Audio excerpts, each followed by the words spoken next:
Good evening, Anna. Thank you for turning in the homework, and thank you for joining the kickoff today. Really appreciate it. I thought that was a lot of fun.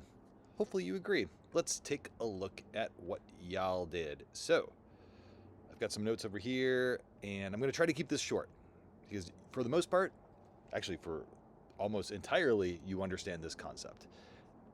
You did a really nice job with this. There's just a couple things on the edges that I would like to address with you so that they don't become habits.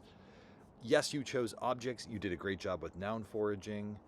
I like this, by the way. Actually, let's go to the Miro board. I like this, by the way. This kind of conceptual model that you have here.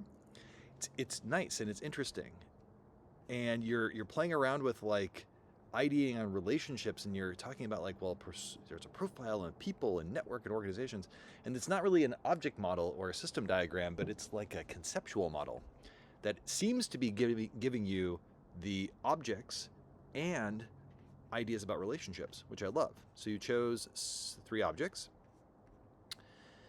All right, let's talk about this. Okay, I would like us to get one of the things that helps you with OOUX is that any other practitioner can come to your stuff and see right away what you're doing and can get a sense of your thinking. That requires us to do some specific specific language in order for us to be able to read things. So I'm going to be a little picky and particular here about the language.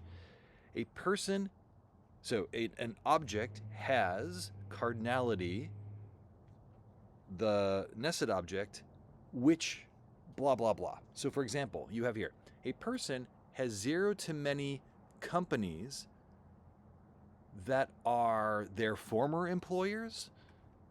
It's hard to know from this relationship what exactly you're saying here about employers. You say a person follows many companies.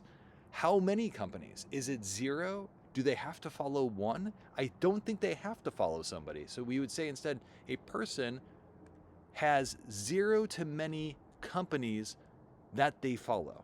And I want to get clear about the object, the cardinality, and the nested object. You do a good job, but like the problem when you move away from this structured language is you accidentally start adding in new objects.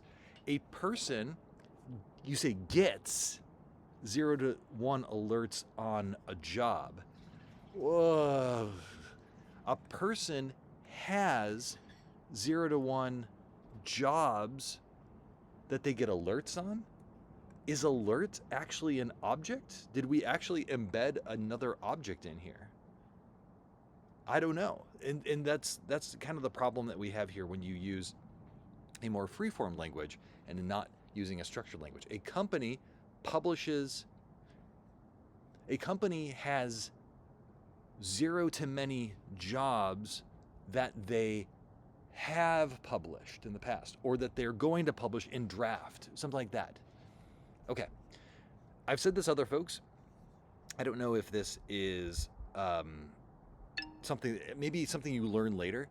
These system models are good for just kind of getting the high level of relationships. We'll do a nested object matrix in order to get all the relationships. This thing feels a little dense right now. It's good that you're seeing that many relationships exist across person to company and person to job. It can feel a little dense, and when we get to the nested object matrix, I think it will express itself a whole lot easier. CTAs look great. In fact, you have this what's called an object relative role here. So a job publisher can publish. Job publisher can CRUD a job, but not everyone can. So that's great. We'll talk more about object relative roles later. But good work on that one. And your object map looks great. There is one thing about your object map that I want to be careful about. You have these nested objects, right? Now, again, because the nested objects aren't taking on that standard format, you actually jumped into a new object. So you said a company has many products. We don't have product as an object in this object map right now. So you've added a new object through this relationship. So you just got to be careful about that. But yes, there was one other thing here, and I want to be able to find it. You wrote this one, right? Okay. You said a job has probably a company, right? Has one company publisher. Okay, so keep that in mind. A job has one company, but then you say a job has a location, and then you write proxy through company. Here's something to remember about objects within OOUX. If you say that an object, like a job, has a relationship to another object, like a company, that means that you have access to all of the attributes of that object in this object.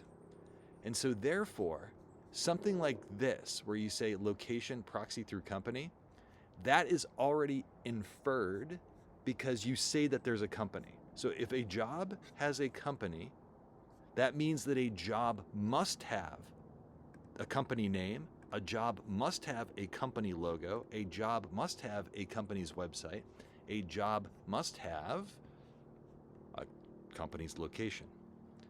So these attributes come in to this object through this relationship. So you don't have to ever repeat attributes if you don't want to. Now, sometimes it's helpful to repeat attributes because you want to emphasize something that might reach further down the line here. Let me give you an example.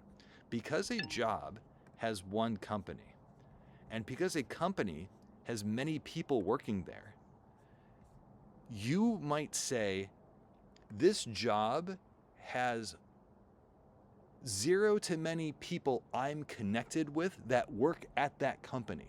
You're kind of reaching from job to company to person to put it on the job. And in those cases, because you're reaching so far down the line into not just one object, but you're reaching into the next object, you may want to be explicit about that connection with an attribute here. But when it comes to this level of like just reaching down one level, I wouldn't go into that. I just would avoid repeating attributes for the attributes on objects that are related. Hopefully that makes sense what I'm saying right now. All right. Regardless, I'm just telling you more advanced stuff because you already have this stuff super well covered.